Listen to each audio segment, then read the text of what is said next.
Odyssey, Book 5. Dawn reluctantly left Tithonus in her rose-shadowed bed, then shook the morning into flakes of fire. Light flooded the halls of Olympus, where Zeus, High Lord of Thunder, sat with the other gods, listening to Athena reel off the tale of Odysseus's woes. It galled her that he was still in Calypso's cave. Zeus, my father, and all you blessed immortals, kings might as well no longer be gentle and kind or understand the correct order of things. They might as well be tyrannical butchers for all that any of Odysseus's people remember him, a godly king as kind as a father. No, he's still languishing on that island, detained against his will by that nymph Calypso. No way in the world for him to get back to his land. His ships are all lost, he has no crew left to roam across the seas crawling back, and now the islanders are plotting to kill his son as he heads back home. He went for news of his father to sandy Pylos and white-bricked Sparta. Stormcloud Zeus had an answer for her. Quite a little speech you've let slip through your teeth, daughter. But wasn't this exactly your plan, so that Odysseus would make them pay for it later? You know how to get Telemachus back to Ithaca and out of harm's way, with his mother's suitors sailing a step behind. Zeus turned then to his son Hermes and said, Hermes, you've been our messenger before. Go tell that ringleted nymph it is my will to let that patient man Odysseus go home. Not with an escort, mind you, human or divine, but on a rickety raft, tribulation at sea, until on the 20th day he comes to Scheria, in the land of the Phaeacians, our distant relatives, who will treat Odysseus as if he were a god and take him on a ship to his own native land, with gifts of bronze and clothing and gold, more than he ever would have taken back from Troy, had he come home safely with his share of the loot. That's how he's destined to see his dear ones again, and return to his high-gabled Ithacan home. Thus Zeus and the quicksilver messenger laced on his feet the beautiful sandals, golden immortal, that carry him over landscape and seascape on a puff of wind. And he picked up the wand he uses to charm mortal eyes to sleep and make sleepers awake.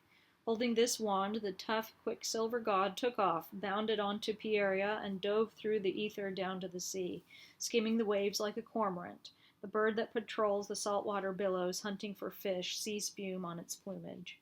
Hermes flying low and planing the whitecaps. When he finally arrived at the distant island, he stepped from the violet-tinctured sea onto the dry land and proceeded to the cavern where Calypso lived. She was at home, a fire blazing on the hearth, and the smell of split cedar and arbor vitae burning spread like incense across the whole island. She was seated inside, singing in a lovely voice as she wove at her loom with a golden shuttle. Around her cave the woodland was in bloom. Alder and poplar and fragrant cypress, long-winged birds nested in the leaves, horned owls and larks, and the slender-throated shorebirds that screech like owls over the bright salt water. Tendrils of ivy curved around the cave's mouth. The glossy green vine clustered with berries. 4 separate springs flowed with clear water, crisscrossing channels as they meandered through meadows, lush with parsley and blossoming violets. It was enough to make even a visiting god enraptured at the sight. Quicksilver Hermes took it all in, then turned and entered the vast cave. Calypso knew him at sight. The immortals have ways of recognizing each other, even those whose homes are in outlying districts. But Hermes didn't find the great hero inside. Odysseus was sitting on the shore, as ever those days, honing his heart's sorrow, staring out to sea with hollow, salt-rimmed eyes. Calypso, sleek and haloed, questioned Hermes politely as she seated him on a lacquered chair. My dear Hermes, to what do I owe the honor of this unexpected visit? Tell me what you want, and I'll oblige you if I can. The goddess spoke and then set a table with ambrosia and mixed a bowl of rosy nectar. The quicksilver messenger ate and drank his fill, then settled back from dinner with heart content and made the speech she was waiting for. You ask me, goddess to god, why I have come. Well, I'll tell you exactly why. Remember, you asked. Zeus ordered me to come here. I didn't want to. Who would want to cross this endless stretch of deserted sea? Not a single city in sight where you can get a decent sacrifice from men. But you know how it is. Zeus has the Aegis, and none of us gods can oppose his will. He says you have here the most woe-begone hero of the whole lot, who fought around Priam's city for 9 years, sacked it in the 10th, and started home. But on the way back they offended Athena, and she swamped them with hurricane winds and waves. His entire crew was wiped out, and he drifted along until he was washed up here. Anyway, Zeus wanted you to send him back home. Now the man's not fated to rot here far from his friends. And It's his destiny to see his dear ones again and return to his high-gabled Ithacan home. He finished, and the nymph's aura stiffened. Words flew from her mouth like screaming hawks. You gods are the most jealous bastards in the universe, persecuting any goddess who ever openly takes a mortal lover to her bed and sleeps with him. When Dawn caresses Orion with her rosy fingers, you celestial layabouts gave her nothing but trouble, until Artemis finally shot him on Ortygia, gold-throned, holy, gentle-shafted assault goddess. When Demeter followed her heart and unbound her hair for Iasion and made love to him in a late summer field, Zeus was there taking notes and executed the man with a cobalt lightning blast. And now you gods are after me for having a man. Well, I was the one who saved his life, unprying him from the spar he came floating here on, sole survivor of the wreck Zeus made of his streamlined ship, slivering it with lightning on the wine-dark sea. I loved him. I took care of him. I even told him I'd make him immortal and ageless all of his days. But you said it, Hermes. Zeus has the Aegis, and none of us gods can oppose his will. So all right, he can go, if it's an order from above, off on the sterile sea. How, I don't know. I don't have any oared ships or crewmen to row him across the sea's broad back, but I'll help him. I'll do everything I can to get him back safely to his own native land. The Quicksilver messenger had one last thing to say. Well, send him off now and watch out for Zeus's temper. Cross him and he'll really be rough on you later. With that, the tough Quicksilver god made his exit. Calypso composed herself and went to Odysseus, Zeus's message still ringing in her ears. She found him sitting where the breakers rolled in. His eyes were perpetually wet with tears now, his life draining away in homesickness. The nymph had long since ceased to please. He still slept with her at night in her cavern, an unwilling lover, mated to her eager embrace. Days he spent sitting on the rocks by the breakers, staring out to sea with hollow, salt-rimmed eyes. She stood close to him and started to speak.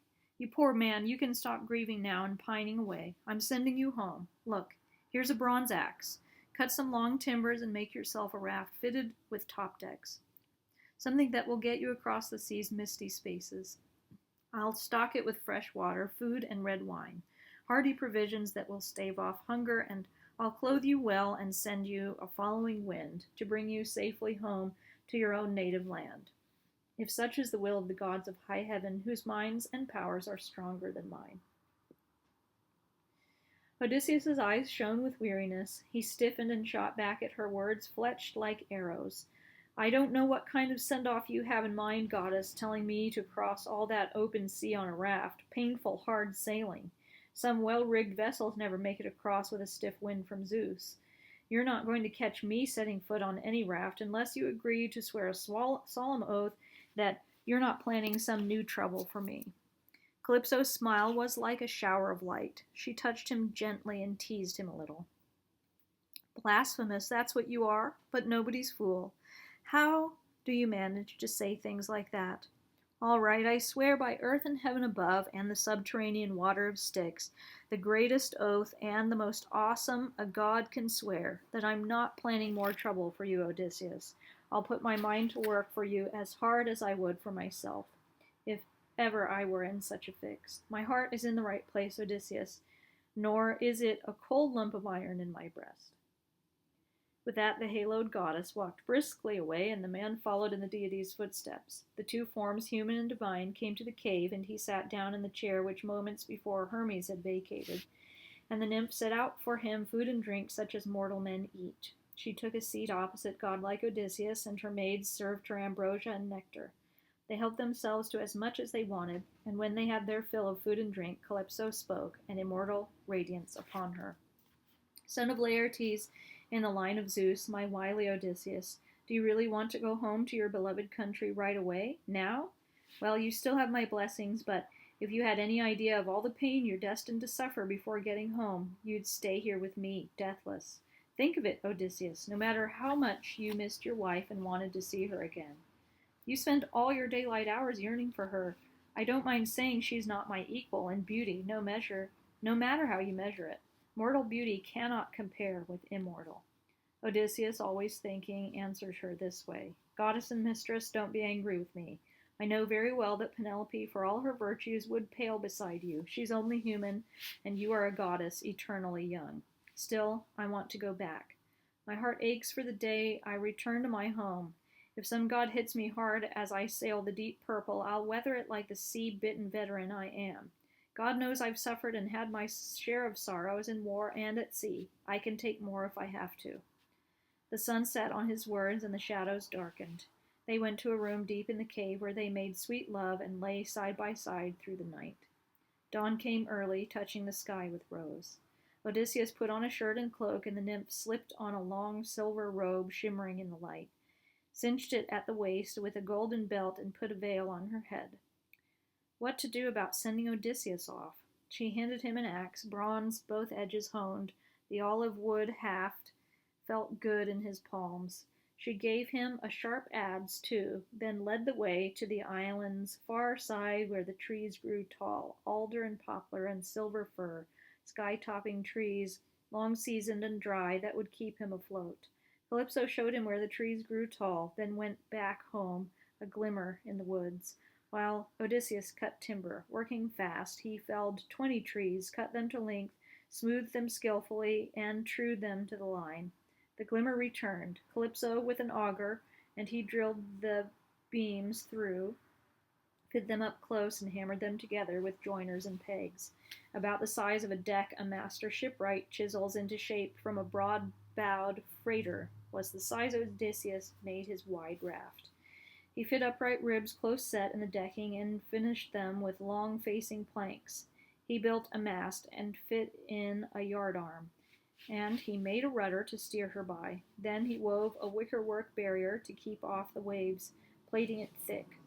Calypso brought him a large piece of cloth to make into a sail, and he fashioned that too. He rigged up braces and halyards and lines, then levered his craft down to the glittering sea. Day 4, and the job was finished. Day 5, and Calypso saw him off her island, after she had bathed him and dressed him in fragrant clothes.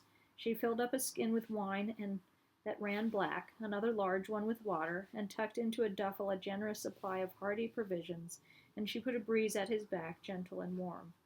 Odysseus's heart sang as he spread sail to the wind, and he steered with the rudder, a master mariner aboard his craft. Sleep never fell on his eyelids as he watched the Pleiades and slow-setting Boötes, and the bear, also known as the wagon, that pivots in place and chases Orion, and alone is aloof from the wash of ocean. Calypso, the glimmering goddess, had told him to sail with the stars of the bear on his left. 17 days he sailed the deep water, and on the 18th day the shadowy mountains of the Phaeacians' land loomed on the horizon, to his eyes like a shield on the misty sea. And Poseidon saw him. From the far Solymi mountains, the lord of earthquake, returning from Ethiopia, saw him, an image in his mind bobbing on the sea. Angrier than ever, he shook his head and cursed to himself. Damn it all, the gods must have changed their minds about Odysseus while I was away from the Ethiopians. With the Ethiopians. He's close to Phaeacia, where he's destined to escape the great ring of sorrow that has closed around him. But I'll bet I can still blow some trouble his way. He gathered the clouds, and gripping his trident, he stirred the sea, and he raised all the blasts of every wind in the world, and covered with clouds land and sea together. Night rose in the sky, the winds blew hard from every direction, and lightning-charged Boreas rolled in a big wave. Odysseus felt his knees and heart weaken. Hunched over, he spoke to his own great soul. Now I'm in for it. I'm afraid that Calypso was right on target when she said I would have my fill of sorrow on the open sea before I ever got home. It's all coming true. Look at these clouds Zeus is piling like flowers around the sky's rim. And he's roughened the sea, and every wind in the world is howling around me. 3 times, 4 times luckier than I were the Greeks who died on Troy's wide plain. If only I had gone down on that day, when the air was whistling with Trojan spears in the desperate fight for Achilles' dead body. I would have had burial then, honored by the army. As it is, I'm doomed to a wretched death at sea. His words worn out before a huge cresting wave crashed on his raft and shivered its timbers. He was pitched clear of the deck. The rudder flew from his hands, the mast cracked in two under the force of the hurricane winds, and the yardarm and sail hove into the sea. He was under a long time, unable to surface from the heaving swell of the monstrous wave, weighed down by the clothes Calypso had given him. At last he came up, spitting out salt water, sea brine gurgling from his nostrils and mouth. For all his distress, though, he remembered his raft, lunged through the waves, caught hold of it, and huddled down in its center, shrinking from death. An enormous wave rode the raft into cross currents. The north wind in autumn sweeps through a field, rippling with thistles, and swirls them around. So the wind swirled the raft all over the sea, south wind colliding at times with the north, east wind shearing away from the west, and the white goddess saw him. Cadmus's daughter, Ino, once a human girl with slim, beautiful ankles, who had won divine honors in the saltwater gulfs. She pitied Odysseus, his wandering, his pain, and rose from the water like a flashing gull, perched on his raft, and said this to him: "Poor man, why are you so odious to Poseidon, Odysseus, that he sows all this grief for you? But he'll not destroy you for all of his fury. Now do as I say. You're in no way to refuse. Take off those clothes and abandon your raft to the wind's will. Swim for your life to the Phaeacians' land, your destined safe harbor. Here, wrap this veil tightly around your chest. It's immortally charmed. Fear no harm or death. But when with your hands you touch solid land, untie it and throw it into the deep blue sea, clear of the shore, so it can come back to me." With these words the goddess gave him the veil and slipped back into the heavy seas like a silver gull. The black water swallowed her. Godlike Odysseus brooded on his trials and spoke these words to his own great soul: "Not this, not another treacherous god scheming against me, ordering me to abandon my raft. I will not obey. I've seen with my own eyes how far that land is where she says I'll be saved. I'll play it the way that seems best to me. As long as the timbers are still holding together, I'll hang on and gut it out right here where I am. When and if a wave shatters my raft to pieces, then I'll swim for it. What else can I do?" As he churned these thoughts in the pit of his stomach, Poseidon, Earthshaker, raised up a great wave, an arching, cavernous, sensational tsunami, and brought it crashing down on him. As storm winds blast into a pile of dry chaff and scatter the stuff all over the place, so the long beams of Odysseus's raft were scattered. He went with one beam and rode it like a stallion, stripping off the clothes Calypso had given him, and wrapping the white goddess's veil around his chest. Then he dove into the sea and started to swim, a furious breaststroke. The Lord of Earthquake saw him and said to himself with a slow toss of his head, "That's right, thrash around in misery on the open sea until you come to human society again. I hope that not even then will you escape from evil." With these words he whipped his sleek-coated horses and headed for his fabulous palace on Aegae. But Zeus's daughter Athena had other ideas. She barricaded all the winds but one, and ordered them to rest and fall asleep. Boreas, though, she sent cracking through the waves, a tailwind for Odysseus, until he was safe on Phaeacia, and had beaten off the dark birds of death. 2 nights and 2 days the solid, mitred waves swept him on, annihilation all his heart could foresee. But when dawn combed her hair in the 3rd day's light, the wind died down, and there fell a breathless calm, riding a swell. He peered out and saw land nearby. You know how precious a father's life is to children who have seen him through a long disease, gripped by a malevolent spirit and melting away, but then released from suffering in a spasm of joy. The land and the woods were that welcome sight to Odysseus. He kicked hard for the shoreline, but when he was as close as a shout would carry, he heard the thud of waves on the rocks, thundering surf that pounded the headland and bellowed eerily. The sea churned with foam. There were no harbors for ships, no inlets or bays, only jutting cliffs and rocks and barnacled crags. Odysseus's heart sank and his knees grew weak.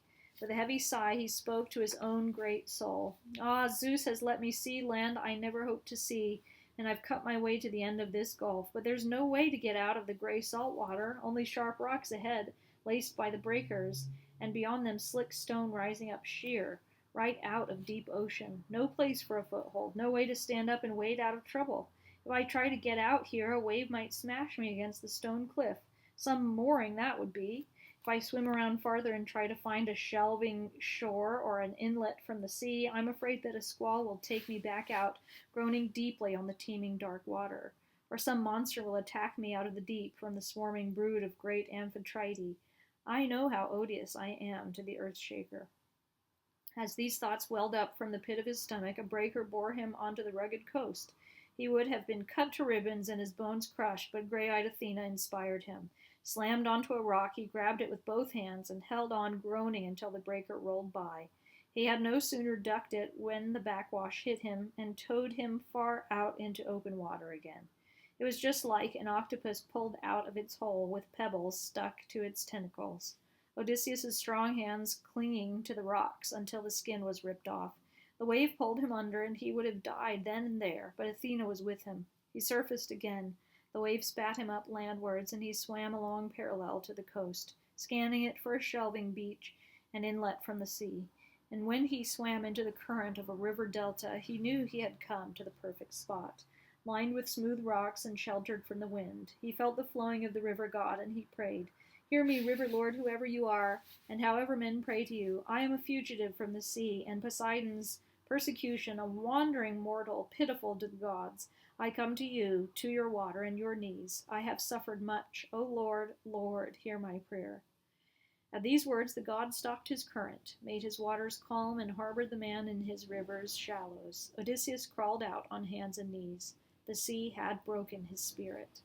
His whole body was swollen, and salt water trickled from his nose and mouth. Breath gone, voice gone, he lay scarcely alive, drained and exhausted. When he could breathe again and his spirit returned, he unbound the goddess's veil from his body and threw it into the sea-melding river, where it rode the crest of a wave down the current and into Ino's own hands. He turned away from the river, sank into a bed of rushes, and kissed the good earth. Huddled over, he spoke to his own great soul. "What am I in for now? How will this end? If I keep watch all night here by the river, I'm afraid a hard frost or even a gentle dew will do me in, as weak as I am. The wind blows cold from a river toward dawn. But if I climb the bank to the dark woods up there, and fall asleep in a thicket, even if I survive fatigue and cold and get some sweet sleep, I'm afraid I'll fall prey to some prowling beast." He thought it over and decided it was better to go to the woods. They were near the water, on an open rise. He found 2 olive trees there, one wild, one planted, their growth intertwined, proof against blasts of the wind, of the wild, wet wind. The sun unable to needle light through, impervious to rain, so thickly they grew into one tangle of shadows. Odysseus burrowed under their branches and scraped out a bed. He found a mass of leaves there, enough to keep warm 2 or 3 men on the worst winter day. The sight of these leaves was a joy to Odysseus, and the godlike survivor lay down in their midst and covered himself up. A solitary man who lives on the edge of the wilderness has no neighbors, will hide a charred log deep in the black embers, and so keep alive the fire's seed and not have to rekindle it from who knows where. So Odysseus buried himself in the leaves, and Athena sprinkled his eyes with sleep for quickest release from pain and fatigue, and she closed his eyelids.